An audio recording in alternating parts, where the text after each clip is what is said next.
Okay, well, as you can see, we're recording this session, and as we, as we get going, so first of all, welcome everybody. And my name is Laura Sachs, for those that don't know me. And I also want to start with acknowledging with deep gratitude that I'm on the traditional and unceded territory of the Sinixt people, who are not extinct. And some of the traditional territory overlaps with the Ktunaxa and Syilx people.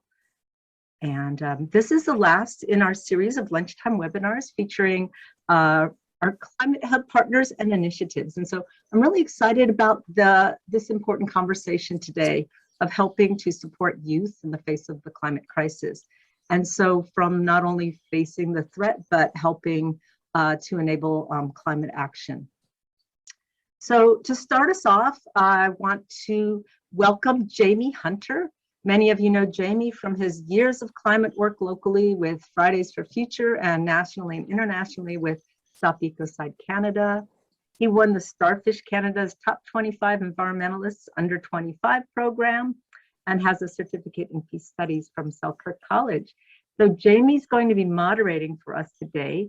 But first I've asked him if he could give us an update about Fridays for Future West Kootenay, and also would love to hear any thoughts you have, Jamie, on Fridays for Future's biggest accomplishments and also challenges. And so without further ado, I'm going to hand it over to you, Jamie. Thanks. Yeah, thanks, Laura. So I'll just jump straight in here. So nice to see everyone here today. So with this kind of update, I'd like to kind of begin by thanking everyone who's helped FFF over the last 3 years in so many ways, through just helping organise, attending events, donating money, providing meeting spaces, offering advice. All this support has just been so helpful, and the movement would not be where it is today without that. With that said, though, the current core members of FFF are pretty burnt out and ready for change. Most of us have or will be leaving the area and moving on to other projects. And so we're organising a switch to pass resources on to other youth who are interested in taking action on the climate crisis. More updates on this will follow as this switch takes place, but we definitely want to kind of pass on the resources and knowledge that we have and keep things going. So kind of just a bit about biggest achievements, challenges. Over the past 3 years, there's so many things that stand out, but some of the main ones for me, organising the September 20th strike in 2019. That was Nelson's biggest protest, and it was attended by 2,000 people. It was also very special for me personally to have the chance to travel to Vancouver with other FFF members and to march with Greta Thunberg. And on top of that, I think FFF has really built awareness in the community around the climate crisis, and I hope that that can continue. And so challenges have been dealing with unsupportive and sometimes aggressive people, particularly when they've been passing by strikes. I remember some people even had things thrown at them once and continuously have been shouted at and all that kind of thing. While there are many leaders who have been supportive, a lack of leadership from many of those in positions of power has also been frustrating and disheartening. Along that same line, though, I'd like to acknowledge and thank those who are doing their best to move things forward. And that's very important.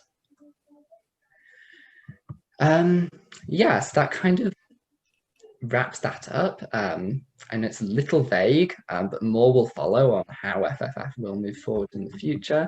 And yeah, thank you to everyone who's helped FFF so far. And a special thank you to Laura. We really wouldn't have been able to set it up without you, and just all your support through the past 3 years. It's just, it wouldn't have happened otherwise. And I'm really excited to see where this movement will go next under new leadership. So we're going to shift gears a bit now and hear about Kaitlyn Taburiaux's study on youth climate anxiety for her rural pre-med research project.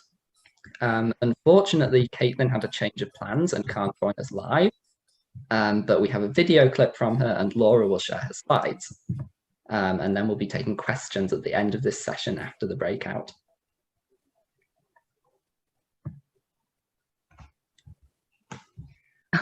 There we go, I was muted. Hopefully you can see this image of Kaitlyn on your screen. If you can't, just someone shout because I can't see anybody right now. You might want to turn your sound up, it's a little soft, but we shared this, and as Jenny said, then I'm going to go through some of her slides as well. Hi, I'm Kaitlyn. Thank you all for being here today. I'm so sorry I couldn't make it. Laura will be presenting my results for you today. I just wanted to talk briefly about what inspired my research project. Growing up in the Kootenays, I've always had a great appreciation for the nature that surrounds me.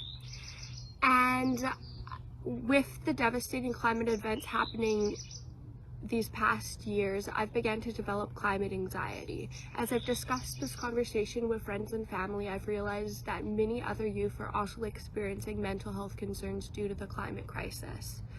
So I decided to partner with CCL to complete this research project, which was a requirement for the Rural Pre-Medicine program, which is the program I just completed this year. And we decided to look at the topic, what are the most significant mental health concerns affecting local youth due to the climate crisis? So thankfully, Laura will be presenting those results for you today. Thank you all. It got cut off just a little, but I'll just jump right in. So Kaitlyn based her survey questions and her approach for this study on those used in a landmark study published in December in the Lancet, where they surveyed 10,000 youth globally, aged 16 to 25 years old in 10 countries around the world, from the global north and the global south. Canada was not one of them. So of particular interest as well, this is the first such study using these same questions in Canada, and also specifically focused on rural youth. So Kaitlyn surveyed about 100 Selkirk College students. They were aged 18 to 25 years old, and participation was voluntary, and they did know in advance that it was about climate change. So I'm going to launch through some of the survey results now. On a scale of 1 to 5, with 5 being extremely worried, 78% are very or extremely worried that climate threatens people and the planet. So it's a little bit higher than the global studies average of 60%. Climate change was associated with many negative feelings. Over half of respondents reported feeling sad, helpless, anxious, afraid, angry, and powerless because of climate change. Feeling optimistic was the choice that least number of people responded to. Climate change negatively impacts many aspects of daily life, with the primary one with 71% saying it negatively impacts spending time in nature. And this is really important because, as we found out through the pandemic, spending time in nature is really important for our mental health. But in addition to that, about a third or more of the respondents also said that climate change impacted daily functioning like eating, concentrating, work, school, sleeping, and having fun. Most participants are making personal environmental changes in response or as a coping strategy. For example, recycling or lowering consumption.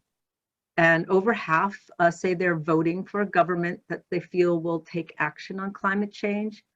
But of note, only 26% have taken in any forms of therapy, and just 18% are taking action in the community, country, or globally. And I want to point this out because, as many of us know, besides acknowledging and processing our feelings, actually taking action and having agency can really help with mental health.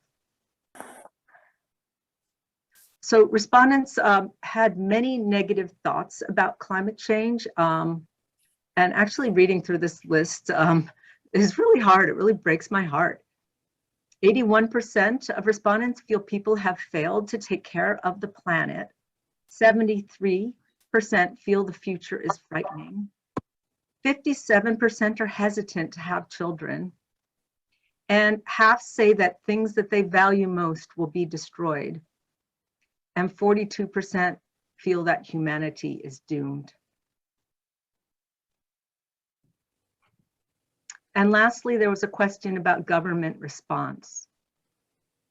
74% felt that governments are failing young people across the world.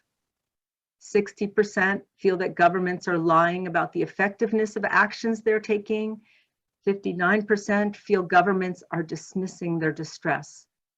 And only 1% feel that governments are protecting them, the planet, and future generations. What more is government meant to do? I mean, this is their role, right? And they don't feel that's happening. And just 4% feel they are that government's doing enough to avoid climate catastrophe. Government inaction also impacts youth mental health, as shown in this survey, by positive correlations between the number of negative feelings about government actions and the number of negative feelings, thoughts, and impacts around climate anxiety. And so to wrap up, Kaitlyn is taking her concerns about youth climate anxiety to elected leaders.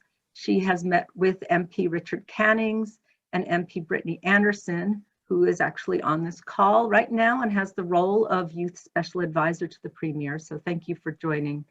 Both have said that they would share results with ministers and colleagues in the legislature or parliament. And we have a meeting scheduled with MLA Katrina Conroy for next month, and we have a meeting request in with MP Rob Morrison. So at that, I'm going to stop here, and we'll have time for questions at the very end, but we're just going to go ahead and go into our next session now. Go. Just have to unmute myself there. Thanks, Laura. So next, I'd like to introduce Hager. Is that how you pronounce your last name? Thanks. And Juliana Wu from this year's West Kootenay Youth Climate Calls crew. Hi everyone, I'm Aura and I'm here with my fellow crew member Juliana. We are joining you from Nelson, the unceded territories of the Sinixt, the Syilx, and the Ktunaxa. As part of our work with the West Kootenay Youth Climate Corps, or the YCC, we get to do a community engagement project of our choosing. And we have decided to put together a website that will act as a guide for local youth who want to get involved with climate action but don't know what to do. So this website, we're hoping will have a section on individual action, so what they eat or where they buy their clothes, a section on activism, so how to lobby for change with higher ups or how to protest safely. And it'll have a section on local organizations and how youth can get involved with them if it's through volunteering or employment or donating money. We're hoping that this website will help benefit not only the youth, but also the climate and our local community. Thank you, Or. I'm Juliana, and I do want to share with everyone our prototype of this website. So this is what we hope our website will look like. And this is the content table, which Or just mentioned, and it will has content, and we are hoping to receive some support from related professionals, and there will be pages where these people were introduced. So We also want to share with everyone why we decided to do this, to join YCC and to start this website project. For me, I hope to, by joining YCC, I hope to experience and learn how to address climate change at a local level. I've been studying all kinds of theoretical knowledge about climate change in school, like greenhouse gas emissions, global warming, but I haven't really been receiving any instructions of how I can actually do something good for the climate. So here I am in YCC. And also, I hope by doing this website project, I can turn my experience into some knowledge for the others. Thank you, Juliana. I joined the YCC for a reason similar to Juliana. I was also getting tired of the theory and I wanted to really get my hands in the dirt and do the work. I wanted to do this project specifically because I definitely would have benefited from it if it existed when I was younger. When I was a teenager, I knew I wanted to do something to help fight climate change, but I didn't know what I could do. I went to a few of the climate strikes and then I realized that it's not really my cup of tea. And it's not everyone's cup of tea, but I didn't know what else I could do, so I just did nothing. But I want to be able to show other youth that there are things you can do and there are ways to get involved that work for you. And I want to help them be able to find that direction. So we also want to share our vision for the future. As crew members of YCC, we hope we can really have some impact and visible achievements on the projects and sites we're working on throughout the season. And as the starters of this website project, we hope people will be able to see and use our website and get involved in addressing climate change. We hope what we're doing will be good for the youth by paving the way for more passionate youth to make a difference. We hope it to be good for the climate by creating some collective effort, which will lead to a huge collective impact on the climate to make a better future. And we also hope it can be Sorry, better. I'm listening to a webinar. We also hope it can be good for the community by receiving more involvements from both local organizations and the youth. We believe everyone can find the one thing that fits you, and we're here to help with that. And I just want to add, before we wrap this up, that a lot of the information that we want to put on the website will be coming from the community. So we are open to suggestions. We would love to hear what you all think that website should look like and what should be on there. We'll put our contact information in the chat. And yeah, please feel free to reach out to us and let us know what you think. And thank you all for your time.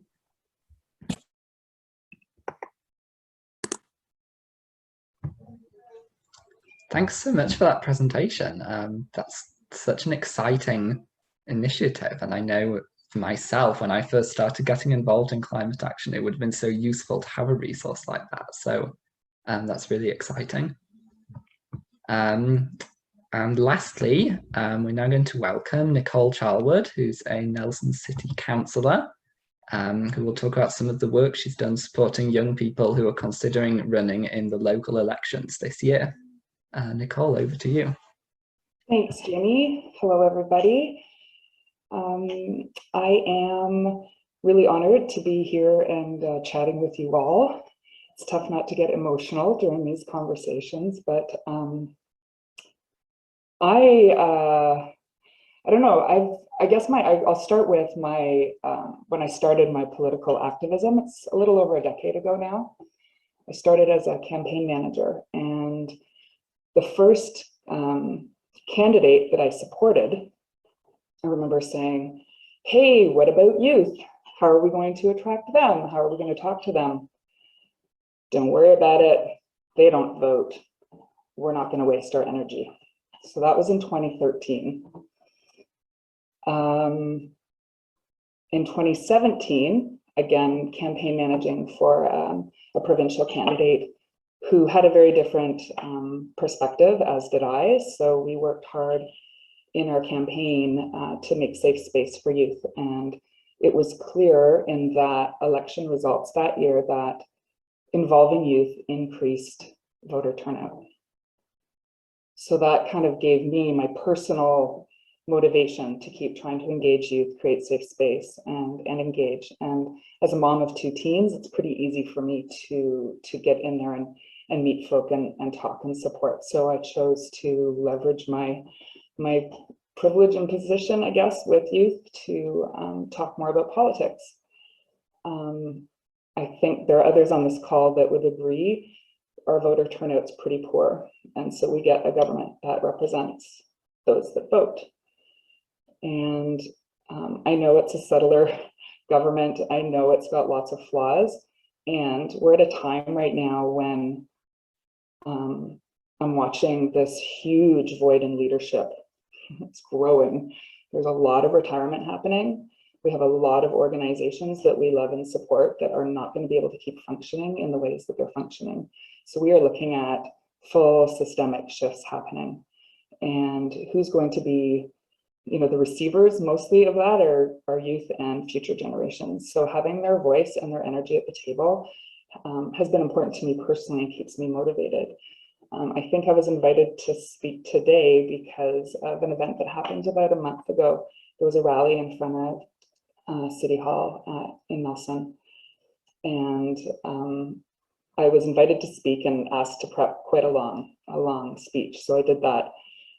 2 hours after speeches started, I was called up to do my speech. And I thought, you know, after we've talked about old growth, after we've talked about caribou habitat loss, after we've talked about relationships with government and Indigenous nations, our MLA spoke, lots of people spoke. And so when I got up and I looked at the crowd, I was actually overwhelmed by the number of youth in the crowd who had lasted hours of speeches and were still standing there, present and listening. And so I asked anybody under the age of 30 to step. There was this huge space between the crowd and where the microphone was. And I asked anybody under the age of 30 to step forward. And more than 50% of the crowd stepped into that void. And I had this moment of, and I don't know, Laura, I'm guessing, I think there were about 200 people left at that point. It was bigger numbers, but they dwindle off as speeches go on. And as the youth moved into the center, it just struck me with the adults were almost perfectly just sort of surrounding. And I felt like this big embrace or hug that we were offering. And so that felt safe to me. So I felt encouraged to encourage them to consider running. I told them that I had won in a by-election only because youth showed up. Most people don't vote in by-elections, but staff at the city were shocked at how many youth came out to vote and to get me elected. So I was encouraging them to recognize that their voice is important. Your voice is important. And if you are interested in running for political office locally, I would support that campaign. So I hung out with them that evening and 3 youth came forward and said, yes, they were interested in running. Could we talk more? It's been a couple months now. I'm down to 1 out of 3 still on board, but to me, that's actually good odds. So there is Nelson youth finishing high school right now and getting ready to run for city council in October. So I'm super excited about that and looking forward to seeing how that campaign unfolds. But I would like to ask everyone who is here and has the capacity to support youth. It might seem like it's more work, but the payoff is so great, and the energy that we get having youth at the table and the creativity that comes. You know, a lot of us are kind of stuck in our ways. Having people who aren't stuck in their ways come to the table and brainstorm and create is really empowering. So I'm super excited to be campaigning with the youth in the upcoming local election. And if anybody else is interested, please don't hesitate to reach out to me, and I'm happy to provide more information. For youth who might watch this video or who are here now, if you are interested, there's a couple of really great resources that you can look up, and I'll drop them in the chat after, but one is the Climate Caucus Infiltration Manual. The other is electionsbc.ca, their candidate manual. Those are really good places to start. And if anybody thinks, oh yeah, government needs a change and maybe my voice is valued there, I would like to say that I've talked to staff at the City of Nelson. One of them is on this call, and I know several of us are excited at the opportunity to work with youth. So please don't think you have nothing to offer and that your voice doesn't matter and that you need to hide somewhere. There is public office waiting for you, and I would love to help you get a seat. Thanks. Thanks, Nicole. That was really great to hear, and yeah, thanks for those empowering words. So next, before the Q&A, we're going to go into breakouts to have some smaller discussions. We have a few key questions to help guide you, which Laura is putting in the chat. So we've got, how can the community support young people in working through climate anxiety and grief? Ideas on how to support young people to have more agency in working on climate solutions. And how can we best welcome young people to our climate work? We also have Jamboards in the breakout rooms if you want to use them to record ideas. Laura will pop into the breakouts to share the link with you. These are optional, so only use them if it's useful. We will need one person in each breakout room to take a few notes. You can share them with us later. And then report back briefly, so 1 minute of kind of main highlights from the breakout rooms. And yeah, just make sure everyone has a chance to contribute ideas in the rooms. We'll have about 15 to 20 minutes. There'll be a 2-minute warning. Then there should be an additional 60-second countdown to finish. And the organisers will also be joining breakout rooms, and we're looking forward to the discussion. So yeah, welcome back. I don't know, Jamie, you want to turn it back over to you, or? Yeah, sure. We were just going to hear kind of a few ideas from each breakout, just kind of briefly some key things discussed. Yeah, that kind of thing. So I guess it makes sense to do breakout 1 first, if someone who was in that group wants to speak. And that was the group that Orr and Salita and Ron and Kathy were in. Yeah. I don't know if we had a consensus. It seemed, and Salita or jump in, the difference between being the organizer and being the organizee. Or didn't offer specifically what youth might be looking for, and maybe there isn't just one thing they're looking for. Being a member in the cast, or writing the script or directing it.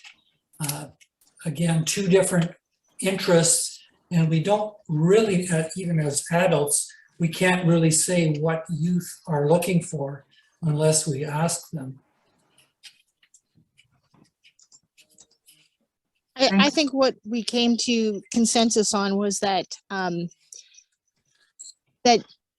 we need to listen and help people, you know, be able to utilize the things they're passionate about when we're organizing. I think that's it. At least that's my takeaway. Thanks, that's great. Since I know who's in what breakout, I'll just go ahead and keep moving it around. Breakout 2, Jamie, that was your room. I took the notes. Well, one of the things that came up by 2 of the adults in the group was we in our organizations that we've been involved with, we've reached out to youth for participation and haven't received a response. And so it's disappointing, but it's also sad. So how do we reach our youth? What's the way in? And obviously things like this are part of the education, and the climate, the website these people are talking about is part of it. So that's a piece.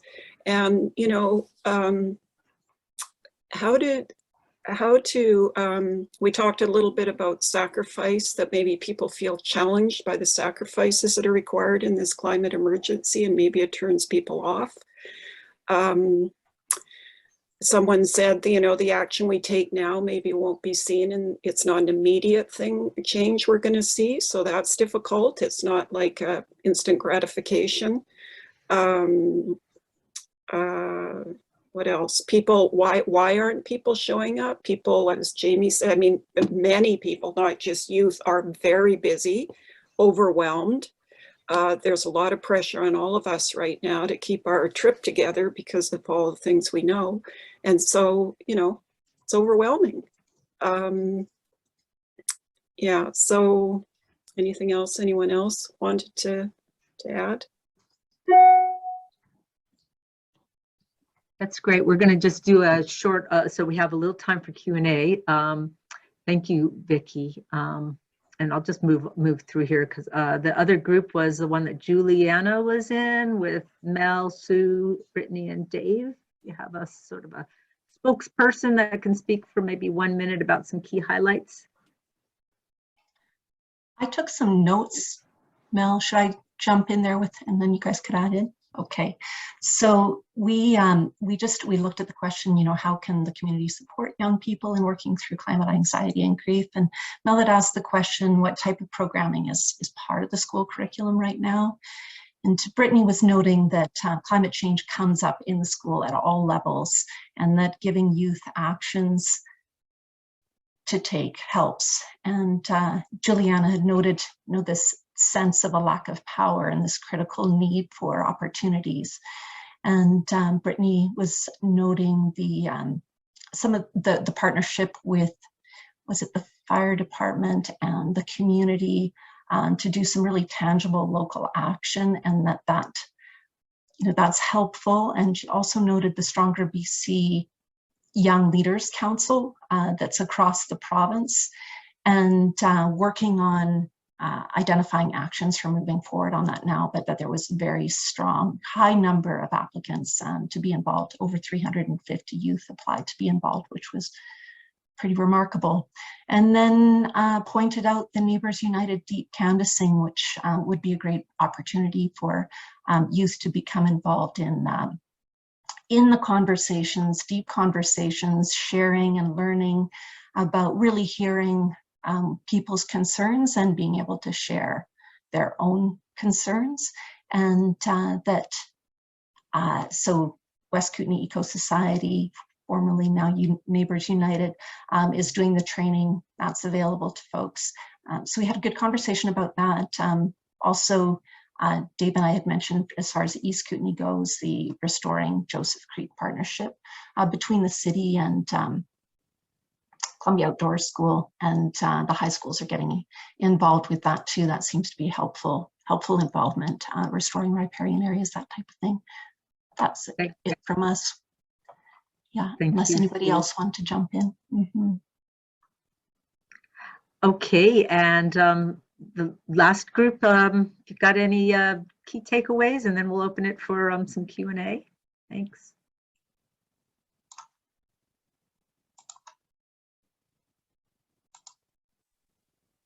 Hi, I guess I can jump in. Yeah, I'd say something that we definitely discussed the aspect of it where, you know, there's climate anxiety and that study that Kaitlyn did. And yeah, and I'm just speaking as somebody who is young, and all my friends are pretty young.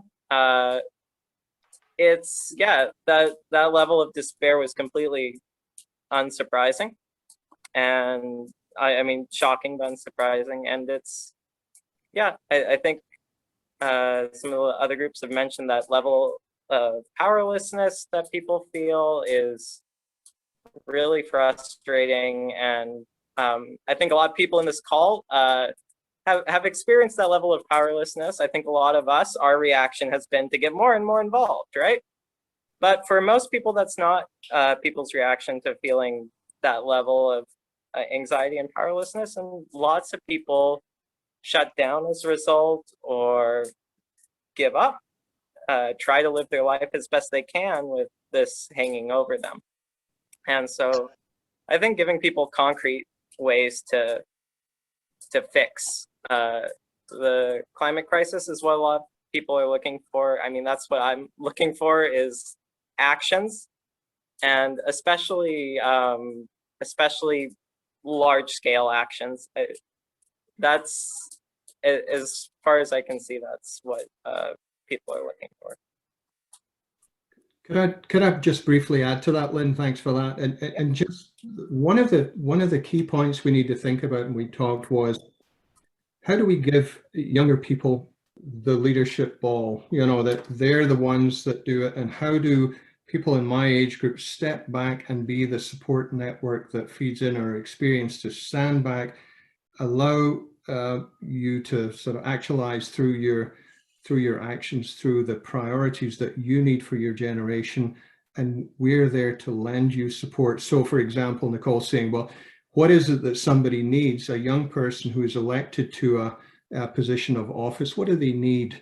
And I think a big part of that, you know, thinking from my sort of generation, is to be there and support, to be a resource from which you draw to empower you and provide those kind of solutions, those practical solutions that you work on. That's core for, you know, how we get that sort of generational cooperation going.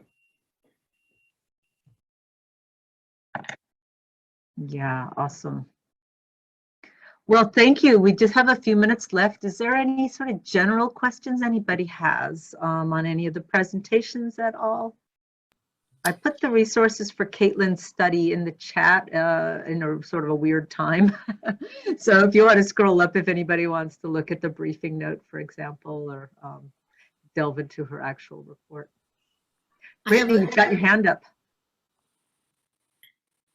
Yeah, I just wanted to say, so I did really appreciate the meeting, Laura, that you set up with Kaitlyn, the author of that study. And I was able to actually the next day in caucus talk about that study in front of everyone and just how folks are feeling. So I wasn't able to just share it with one or two of the MLAs, but to our entire caucus. And so, yeah, and so just wanting to make sure that that we just keep reiterating that message to within government. Thank you, Brittany. That's great to hear. Tom, go ahead. Yeah, I had said to Jamie as I got cut off in our group that you know, carbon credits aren't a great way to travel someplace, but I mean, it'd be better if you stayed at home and rode your bicycle. But that, you know, when Jamie went to COP26, he didn't have the resources to buy the carbon credits for that airplane trip. And I offered him, and I offer anybody in the youth that's traveling someplace for a climate summit to buy their carbon credits. You know, I've got resources that they don't, and it's also kind of in your face. I mean, he'll talk to his other people about it, and it just empowers people, even though it's not going to change, you know, the way I buy groceries. You know, it is, and it's also, you know, I've tried to encourage people that do that to put a little airplane on their name badge. And people say, "What's your little airplane?" Well, I paid my carbon credits, and none of that is a big deal. It's probably not the solution. But it does give you an intergenerational connection where we're sharing, you know, what resources we have. He could afford to take time off of work, or.